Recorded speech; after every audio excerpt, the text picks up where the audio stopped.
Hai guys, mini vlog edisi ikut Bandros Misteri. Dimulai dari kita yang berangkat jam 6 kurang dan kejebak macet karena ini adalah Malming. Setelah itu kita parkir di Hotel Kedaton karena shelternya tuh di seberangnya kebetulan dan kita nggak dapat parkir. Terus kita ke Indomaret dulu untuk numpang ke toilet dan juga beli perbekalan karena kebetulan kita belum makan siang ya. Dan ini kebetulan jam 7 pas kita udah mulai masuk ke Bandrosnya, so excited. Dan di sini aku sambil makan sosis keju Indomaret dulu. Lalu dibuka dengan sesi perkenalan setiap kru yang bertugas saat itu. Wow, say hi, Mama. Oh, wow. Nah, this is our first stop. Kita ke salah satu SMA negeri favorit yang ada di Bandung dan menjelaskan beberapa urban legendnya. Ini ada SD, SMP, ada SMA ya teman-teman semua. Biasanya yang ini terbuka. Ini baru kali ini kita kesini tutup. Biasanya ini kebuka. Setelah ini. Kami kita kesini memang. Kenapa memang ayam pada di Oke, cukup menyeramkan ya, dan itu tuh baru first stop. Setelah itu kita lanjut jalan ke destinasi berikutnya. Next, kita sampai di salah satu pabrik obat tertua dan juga terbesar di Bandung. Teman-teman nonton film Jack Sparrow, salah satunya ada koper besi seperti ini. Bandung Kinan Pabrik. Setelah menjelaskan sedikit sejarah dari pabrik obat tersebut, kita mulai masuk ke dalam pabriknya guys. Ini tuh masih lewat lorong-lorong gitu.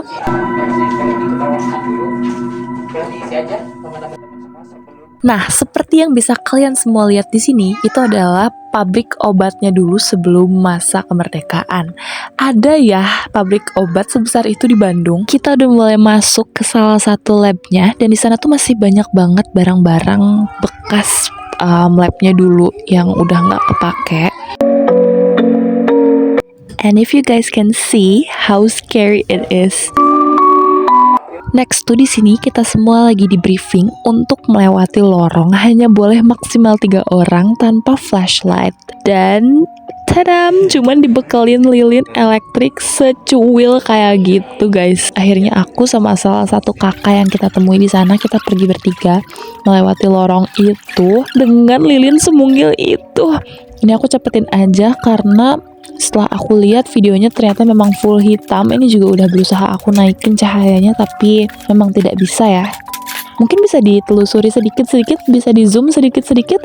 Siapa tahu ada yang melihat sesuatu karena aku nggak berani lihat kanan kiri waktu lewatin lorong itu. Dan ini kita udah turun, udah selesai melewati lorong seram itu. Di sini kita lanjut buat masuk ke salah satu ruangan yang katanya dulunya kalau misalnya ada orang yang mau masuk ke situ harus menggunakan baju APD yang full itu loh guys. Jadi kalau misal teman-teman pernah melihat sebuah film di mana peneliti memakai baju atau jas warna putih ya teman-teman. Ini adalah lemari penyimpanan obatnya dulu dan ada salah satu kakak yang berani masukin tangannya guys. Dilanjut dengan pembacaan tarot dan kakaknya bilang, aku feelingnya di belakang pintu itu sih. dan ya pintunya beneran dibuka. Normal pada awalnya kita masih bisa ngelihat dalamnya, tiba-tiba Sama siapa? Ngobrol.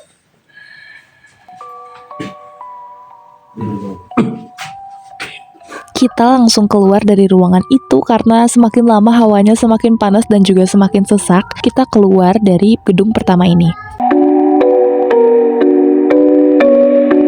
Ini kuntilanaknya beda vibes-nya sama kuntilanak biasa.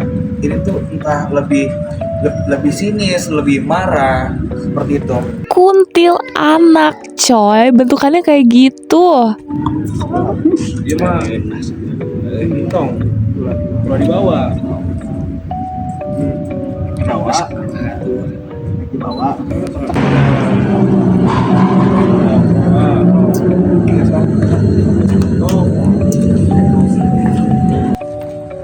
Lalu kita dibawa ke tempat di mana ada lorong bawah tanah guys. Jadi siapa yang sangka kalau di bawah cendol sebenarnya adalah lorong bawah tanah.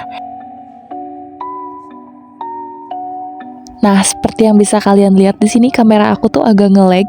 Ini tuh terjadi beberapa kali setiap aku mau nge-shoot suatu suatu ruangan tertentu. Tapi kalau itu bukan suatu ruangan yang memang penting, nggak akan nge-lag guys. Lihat aja ini tuh lancar. Never mind. Setelah itu kita dibawa keluar dan nyebrang. Habis itu kita masuk lagi ke daerah pabrik yang di seberangnya.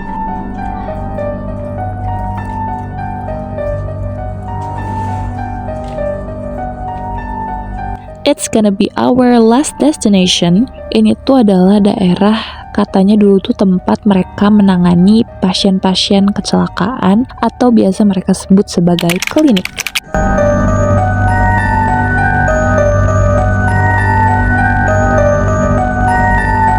Pokoknya setelah ini tuh kita dibawa ke salah satu ruangan yang katanya tuh dulu bekas tempat pemandian jenazah. Di sana kita banyak sekali kegiatan, ada sensing dan segala macem. Tapi aku nggak bisa terlalu banyak record karena memang kita tuh nggak boleh terlalu terang dan juga gelap banget sih. Jadi di video nggak kelihatan apa-apa. Di sini tuh becek banget, jadi semua tuh harus jalan pelan-pelan. Ini juga sebenarnya sedikit demi sedikit airnya masuk ke sepatu aku.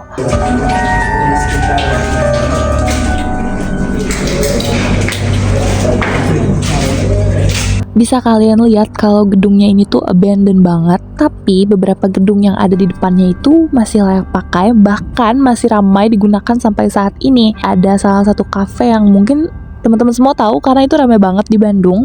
Ada juga yang dipakai untuk apotek. Next, di sini tuh lagi mediasi dan sosoknya tuh adalah pocong guys. Setelah ini tuh ada sesi cleansing dan juga foto bersama, tapi aku nggak sempet ngambil footage. Dan yap, 3 jam aktivitas ini tuh nggak kerasa guys. Kita dari jam 7 sampai jam 10 malam. Akhirnya kita udah selesai dan kita mau kembali lagi ke shelter. Setelah sampai di shelter, kita langsung kembali lagi ke parkiran kita untuk pulang. It's a very great experience guys. Thank you so much for watching. Si anak pesnya boleh diketawakan dulu, boleh diisi aja teman-teman semua yang belakang supaya